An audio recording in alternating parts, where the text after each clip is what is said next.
അപ്പോൾ ഭർത്താവ് ഭാര്യ ഉപേക്ഷിച്ച് പോയിട്ട് 15 കൊല്ലമായി. ഇതുവരെ ഒരു ബന്ധവും ഉണ്ടായിട്ടില്ല അല്ലേ? അതെ സർ. ആളെവിടെയാണെന്ന് പോലും ആ പാവ സ്ത്രീക്ക് അറിയില്ലായിരുന്നു. അയാളുടെ വീട്ടുകാർക്കും അയാളെക്കുറിച്ച് ഒരു അറിവുമില്ലായിരുന്നു. പോലീസിലും പരാതിപ്പെട്ടു. പിന്നെ ഞാൻ അക്കാലത്ത് എൻ്റെ സ്വന്തം നിലയിലും ചില അന്വേഷണങ്ങൾ നടത്തി നോക്കി.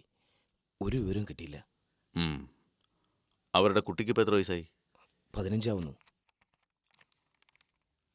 അപ്പോൾ ഭാര്യ ഗർഭിണിയായിരിക്കെയാണ് ഭർത്താവ് ഉപേക്ഷിച്ച് പോയത് അല്ലേ? അതെ. ഭാര്യയെ സംശയിച്ചതുകൊണ്ടാണോ ഭർത്താവ് പോയത്? എൻ്റെ അറിവിലല്ല. പിന്നെ മറ്റു ചില പൊരുത്തക്കേടുകളുണ്ടായിരുന്നു. ആ. ഈ സ്ത്രീക്ക് വേറെ കുട്ടികളുണ്ടോ? ഇല്ല. ഭർത്താവ് പോയ ശേഷം ഈ സ്ത്രീ മറ്റാരെങ്കിലും വിവാഹം കഴിക്കുകയോ മറ്റാരുടെയെങ്കിലും കൂടെ താമസിക്കുകയോ ചെയ്തിട്ടുണ്ടോ? ഇല്ല സർ. എനിക്ക് അടുത്തറിയാവുന്ന അവരുടെ ജീവിതം.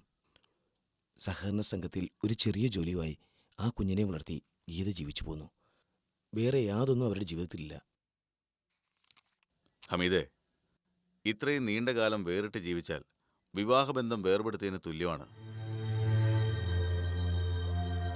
അല്ല, ഇക്കാലത്തിനിടയിൽ ഈ സ്ത്രീ ഭർത്താവിനെതിരെ യാതൊരു നിയമ നടപടിക്കും പോയിട്ടില്ലല്ലോ? എൻ്റെ അറിവിലില്ല സർ. അപ്പോൾ നിയമപരമായി തടയാൻ യാതൊരു രക്ഷയില്ല. പിന്നെ കുട്ടിയുടെ കാര്യം എന്തായാലും രജിസ്റ്റർ ഓഫീസിൽ പരാതിപ്പെടാൻ 1 മാസം സമയമുണ്ടല്ലോ.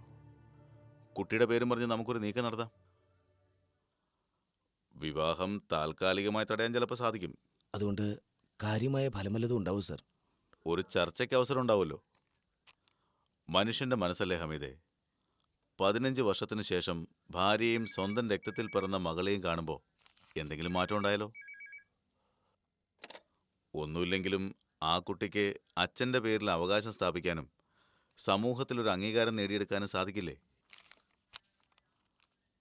കുറച്ച് പണം നഷ്ടപരിഹാരമായി ആ കുടുംബത്തിന് കിട്ടിയാലും വലിയ കാര്യമല്ലേ? എന്തായാലും ഞാൻ ഗീതയോടൊന്ന് ആലോചിക്കട്ടെ. എങ്കിൽ താൻ ചെല്ല്. നമുക്ക് പരമാവധി ശ്രമിച്ചു നോക്കാം. Thank you sir.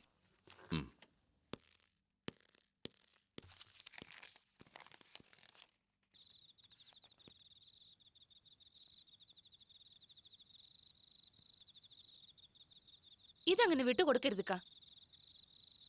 സ്വന്തം ഭാര്യയും കുഞ്ഞിനെയും തിരിഞ്ഞു നോക്കാത്തവൻ 12 കഴിഞ്ഞ് വേറെ പെണ്ണിനെ കെട്ടാൻ പോന്നോ? സമ്മതിക്കരുത്. നിയമം നോക്കണമല്ലോ ലൈല. വക്കീൽ എന്തു പറഞ്ഞു? കുട്ടിയുടെ കാര്യത്തിൽ ഗീതയ്ക്ക് അനുകൂലമായ ചില നിയമങ്ങളുണ്ടെന്ന് സൂചിപ്പിച്ചു. ഉണ്ടാവണമല്ലോ. ജനിപ്പിച്ച ആൾക്ക് കുട്ടിയോട് ഉത്തരവാദിത്വമില്ലേ? ചിലരത് മറക്കും. മറക്കുന്നവരെ ശരിക്കും ഓർമ്മിപ്പിക്കണോ ഇക്ക? ജയദേവൻ പോയപ്പോ സങ്കടം കൊണ്ട് ചാവാൻ പോയവളല്ലേ ഗീത, അതും വയറ്റിൽ കുഞ്ഞുമായിട്ട്. പടച്ചോന്റെ കൃപ ഒന്നുകൊണ്ട് മാത്രല്ലേ അന്ന് അവളെ രക്ഷിക്കാൻ ഇക്കായ്ക്ക് സാധിച്ചത്. അവള് ജീവിച്ചിരിപ്പുണ്ടോ ചത്തോന്ന് പോലും ആ ദുഷ്ടൻ ഇന്ന് വരെ അന്വേഷിച്ചിട്ടുണ്ടോ? ഒരു കുഞ്ഞിനെ പെറ്റ് ഒറ്റയ്ക്ക് വളർത്തുന്നതിന്റെ കഷ്ടപ്പാട് അയാൾക്കറിയോ? 15 കൊല്ലമായിട്ട് അച്ഛനെ കാത്തിരിക്കുന്ന ആ കൊച്ചിന്റെ സങ്കടം അയാൾക്കറിയോ? ജയന്തിയുടെ കാര്യം ഓർക്കുമ്പോഴാണ് എനിക്ക് കൂടുതൽ വിഷമം. ഒന്നും സംസാരിക്കാൻ എനിക്ക് കഴിഞ്ഞില്ല. അയൽവക്കത്തെ കമലമേ വിളിച്ച് കൂട്ടിയിരുത്തിട്ടാണ് ഞാൻ പോകുന്നത്. ജയദേവന് വെറുതെ വിടരുതുക്ക. കോടതി കയറ്റണം. അങ്ങനെ സൂഹിക്കാൻ അയാളെ സമ്മതിക്കരുത്. കാലത്തെ ഗീതയുടെ വീട്ടിൽ പോകണം. നീയും വരണം. ഒരു തീരുമാനം എടുത്തേ പറ്റൂ. എന്തായാലും ഗീതയ്ക്കും ജയന്തിക്കും നീതി കിട്ടണം. അതിന് നമ്മളെ കൊണ്ടാവുന്നതൊക്കെ ചെയ്യണം.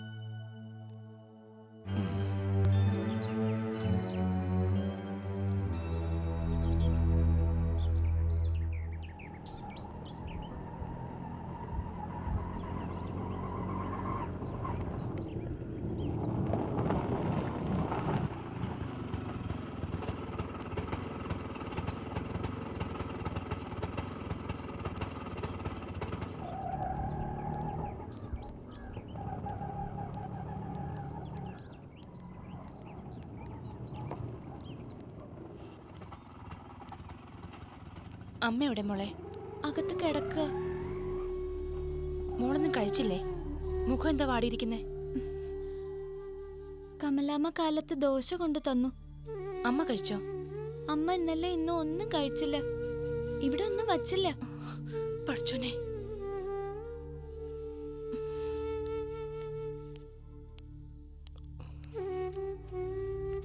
വാ മോളെ.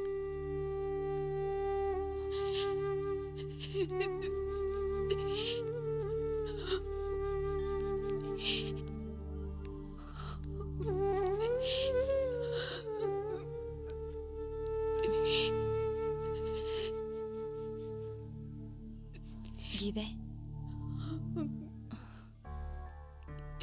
ഇതെന്ത് കിടപ്പാ? എണീക്ക്.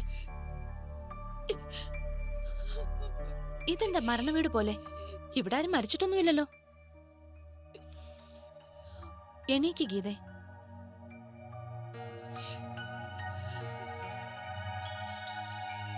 ദേ, കരയാനുള്ള സമയമൊന്നും അല്ലിത്. എന്തെങ്കിലും ഉടനെ ചെയ്യണം. ആ, ഹമീദൊക്കെ വന്നിട്ടുണ്ട്. എന്താ വേണ്ടെന്ന് ആലോചിക്കാം. നീ എണീറ്റു വാ. വാ ഗീതേ, വാ. ഇന്നലെ മുഴുവൻ അമ്മ കരച്ചിലായിരുന്നു. എന്റെ അച്ഛനെ ഇനി കാണാൻ പറ്റില്ല എന്ന് പറഞ്ഞു. ശരിയാണോ അങ്കിൾ? എന്റെ അച്ഛനെ ഇനി ഒരിക്കലും കാണാൻ പറ്റില്ലേ? കാണാം മോളെ. ഒരു ദിവസം മോൾ അച്ഛനെ കാണും.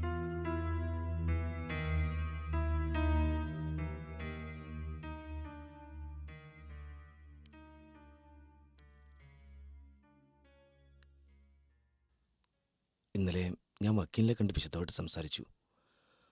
3 മാസത്തേക്ക് ആ പെൺകുട്ടിയുമായി ഒരുമിച്ച് താമസിക്കാൻ അനുവദിക്കുന്ന കരാറ് മാത്രമാണ് ഇപ്പോൾ ഒപ്പിട്ടിരിക്കുന്നത്. വിവാഹത്തിനെതിരെ ആർക്കെങ്കിലും പരാതി ഉണ്ടെങ്കിൽ 1 മാസത്തിനകം കൊടുക്കണം.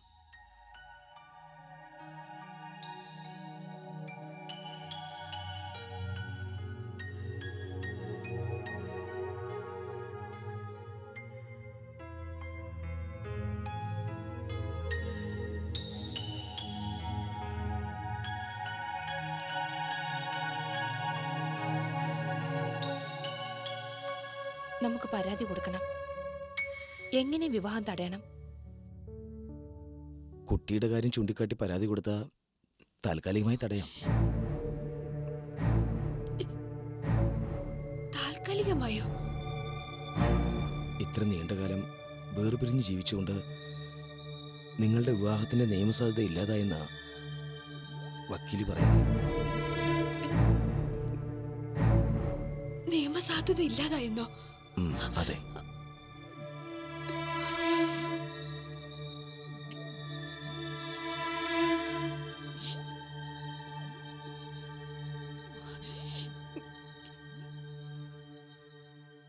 അഗ്നിസാക്ഷിയായി താലി കെട്ടിയത് തന്നെ എന്റെ കുട്ടിയുടെ അച്ഛന. 1000 ജന്മം വേർപിരിഞ്ഞ് ജീവിച്ചാലും ആ ബന്ധം ഇല്ലാണ്ടാവോ ഹമീദ്ക്ക?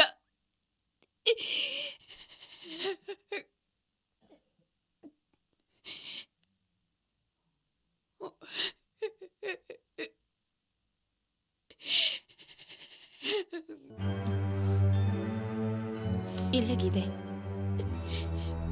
ജയന്തിമോളുടെ അച്ഛനും അമ്മയും ജയദേവനും ഗീത ആയിരിക്കുന്നിടത്തോളം കാലം നിങ്ങളെ പിരിക്കാൻ ആർക്കും ആവില്ല. നിങ്ങൾ പിരിഞ്ഞൂടാ. നിയമത്തിന്റെ വഴിക്ക് പോകാവുന്നതുവരെ നമുക്ക് പോവാം. ഏത് വഴിക്കായാലും എനിക്ക് എന്റെ ദേവേട്ടനെ തിരിച്ചു കിട്ടണം ഹമീദ്ക്ക. എന്റെ കുട്ടിക്ക് അച്ഛനെ വേണം.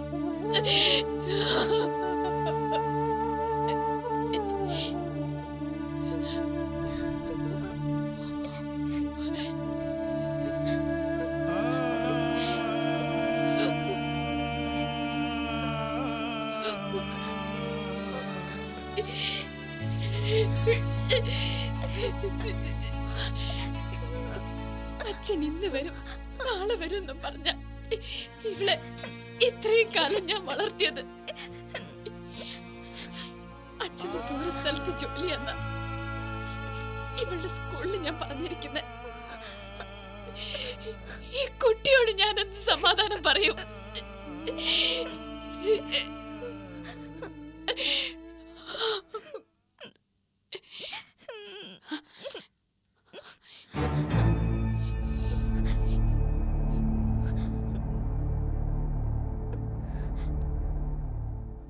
ഹമിദ്ക, സമ്മതിക്കില്ല. ഞങ്ങള് ജീവിച്ചിരിക്കുമ്പോ ദേവേട്ടൻ വേറൊരു പെണ്ണിന്റെ കൂടെ കഴിയ.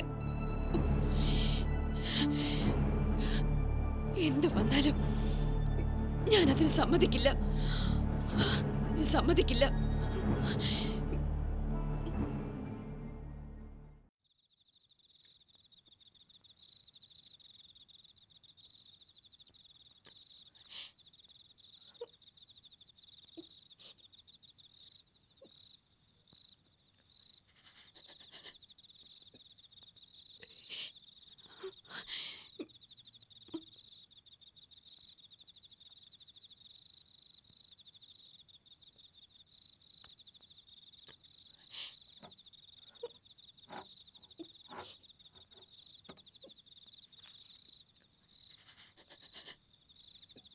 അമ്മേ, അമ്മേ,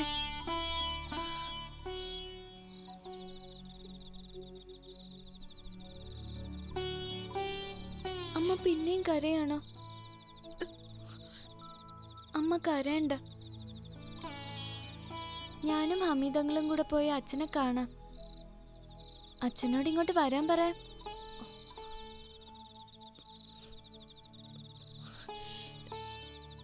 വേണ്ട മോളെ, മോളെ കണ്ട അച്ഛൻ തിരിച്ചറിയ പോലും ഇല്ല. ഞാൻ പറയാം ഞാൻ അച്ഛന്റെ മോളാണെന്ന്. എന്റെ മോളെ, നീ ജനിച്ച കാര്യം പോലും നിന്റെ അച്ഛൻ ഇന്ന് വരെ അറിഞ്ഞിട്ടില്ല. അതെന്താ അമ്മേ? അറിയിക്കാൻ അമ്മയ്ക്ക് കഴിഞ്ഞില്ല. മേൽവിലാസം അറിയില്ലായിരുന്നു. പോയിട്ട് ഇന്ന് വരെ നിന്റെ അച്ഛൻ ഒരു കാർഡ് പോലും അയച്ചിട്ടില്ലല്ലോ. പിന്നെ എങ്ങനെ അറിയിക്കാനാ? ഇപ്പൊ അറിയിക്കാലോ. അച്ഛൻ എവിടെയാണെന്ന് നമ്മൾ അറിഞ്ഞല്ലോ. വേണമെങ്കിൽ നമുക്ക് അച്ഛനെ പോയി കാണുകയും ചെയ്യാം. ശരിയാണ് മോളെ, പക്ഷെ അമ്മയ്ക്ക് ധൈര്യം കിട്ടണില്ല. നിന്നെ കൊണ്ട് അദ്ദേഹത്തിന്റെ മുമ്പിൽ ചെന്നാൽ നീ മോളല്ലാന്ന് പറഞ്ഞാലോ നമ്മളെ ആട്ടി ഇറക്കിയല്ലോ.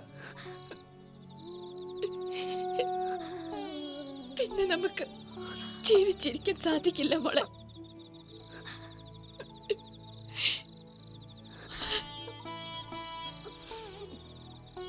പിന്നെ നമ്മൾ എന്ത് ചെയ്യും അമ്മേ?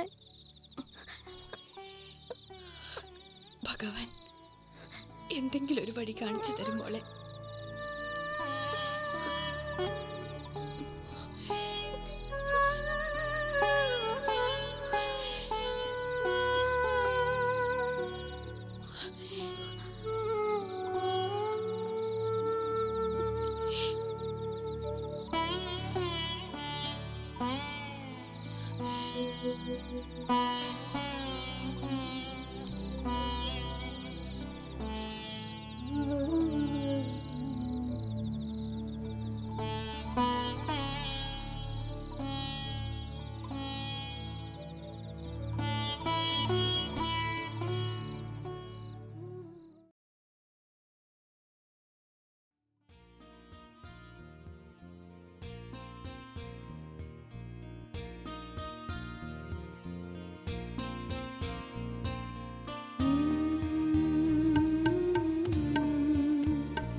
എല്ലാവരും പോയോ? പോയി. അമ്മാമ്മ ഉറങ്ങിയോ? ഉം. വീണ്ടും നമ്മൾ ഒറ്റയ്ക്കായല്ലേ?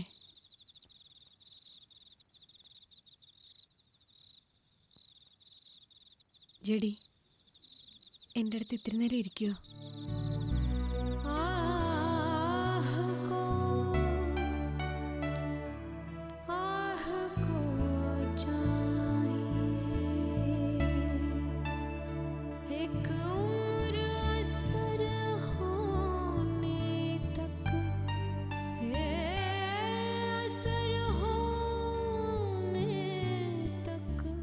എല്ലാം എത്ര പെട്ടെന്ന് മാറിപ്പോയി. പുതിയൊരു ജന്മം പോലെ അല്ലേ?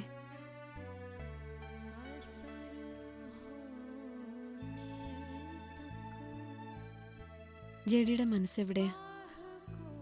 അറിയില്ല. പഴയ കാര്യങ്ങൾ ഓർക്കുകയാണോ?